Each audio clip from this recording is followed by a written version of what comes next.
vais vous parler des 4 choses les plus importantes à connaître avant d'investir dans l'immobilier. La chose la plus importante est de passer à l'action. Aujourd'hui, sur Internet, dans les blogs, on trouve toutes les informations. Certaines sont payantes, d'autres sont gratuites. On trouve tout et son contraire. Du coup, certaines personnes essaient de tout contrôler, tout maîtriser, avoir toutes les ficelles, être capable de maîtriser tous les risques avant de passer à l'action. J'avais rencontré dans mon stage un monsieur qui a fait 6 mois de stage dans une banque pour essayer de comprendre le système bancaire, le système de financement, pourquoi les banques financent certains et pas d'autres, pourquoi les taux sont plus élevés pour certains par rapport à d'autres. Donc en fait, il a mis 6 mois à comprendre ça. Après, il a fait plusieurs formations payantes.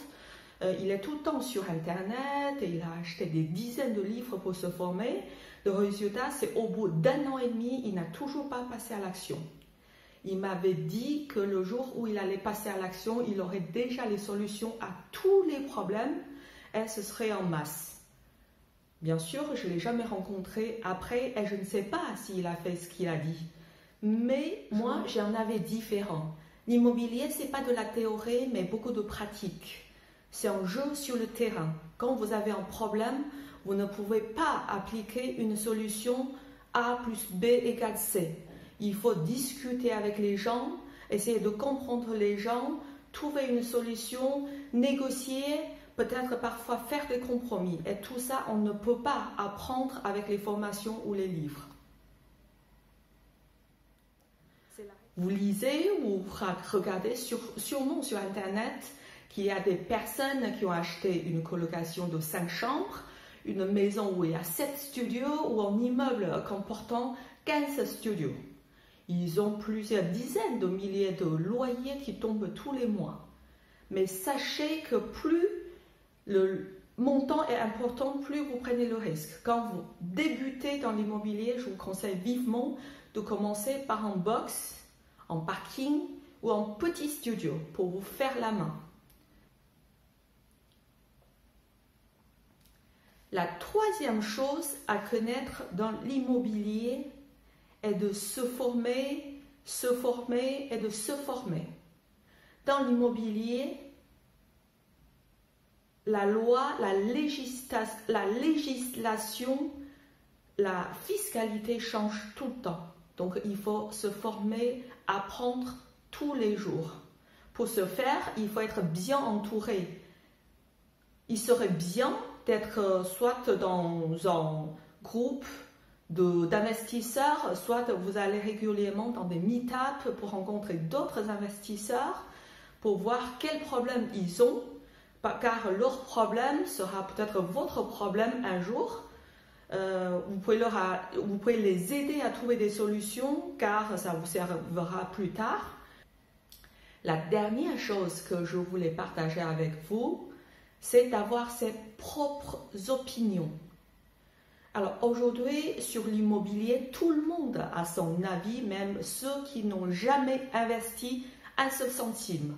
Ils ont leur avis, ils disent que l'immobilier est risqué, car il peut y avoir des locataires qui ne paient pas, car les locataires peuvent vous solliciter tous les 4 matins pour des réparations, car les locataires risquent de vous saccager votre appartement. Alors moi, je pense que le fait que vous formez, que vous apprenez tous les jours, c'est pour que vous avez votre propre opinion. Il m'est arrivé une fois qu'il y a 8 ans à peu près, j'avais signé une promesse d'une maison à Montreuil. Donc pour des raisons X, je me suis désistée dans les 7 jours. Donc à l'époque, c'était 7 jours. J'ai envoyé un recommandé au notaire pour dire que j'allais me retirer de la vente. Et pour pouvoir signer la promesse, j'avais payé les 5% d'acompte plus 400 € de frais de dossier. Donc une fois, je me suis retirée de la vente, ils m'ont remboursé les 5%. Par contre, il manquait toujours les 400 €. Du coup, je leur ai envoyé un courrier en disant que il fallait me rembourser les 400 €. Ils ont dit non, non, non. Selon la loi XY, on a le droit de garder les 400 € car c'est des frais d'enregistrement. Du coup, je me suis renseignée sur Internet et j'ai trouvé des informations comme quoi, si je me suis désistée pendant les 7 jours, maintenant c'est 10 jours, mais à l'époque c'était 7 jours, ils n'ont pas le droit de garder un seul centime. Ils devaient attendre les 7 jours de délai de rédaction avant de faire l'enregistrement. Et s'ils ont fait pendant les 7 jours, c'est tant pis pour eux. Du coup, j'ai décidé de réclamer les 400 € malgré leur explication. Du coup, j'ai dit ça à mon mari.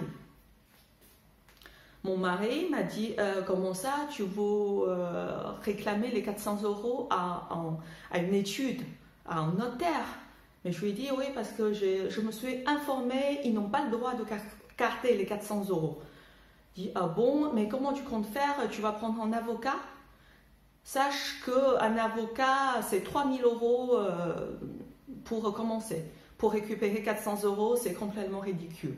Je lui ai dit non, déjà, je ne vais pas dépenser 3 000 € pour solliciter un avocat, je vais me débrouiller. Il m'a dit non, tu n'as aucune chance, cette étude, ce n'est pas des arnaqueurs, sinon ça ferait longtemps que serait éradié de la chambre des notaires.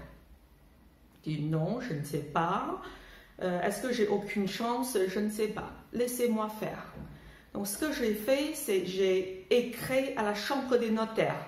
Pour votre information, la chambre des notaires, c'est un organisme qui contrôle les notaires. C'est comme la police de la police qui contrôle la police.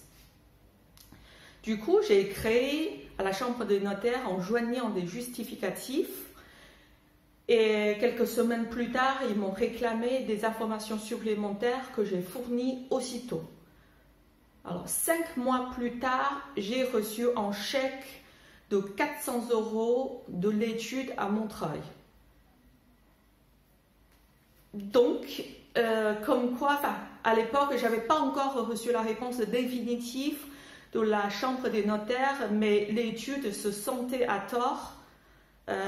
Ils m'ont remboursé les frais trop perçus.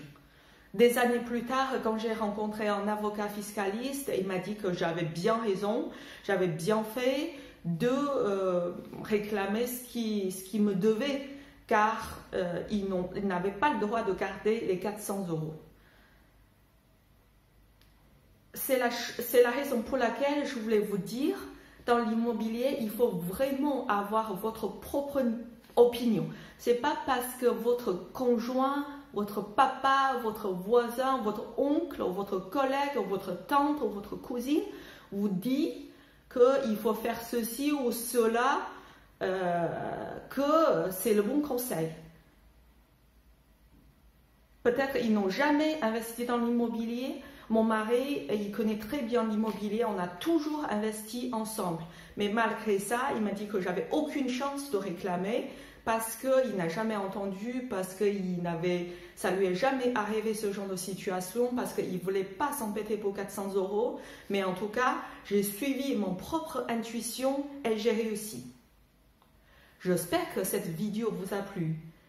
Si vous avez aimé, merci de liker, de commenter, de partager cette vidéo et d'abonner à ma chaîne. Merci. Au revoir.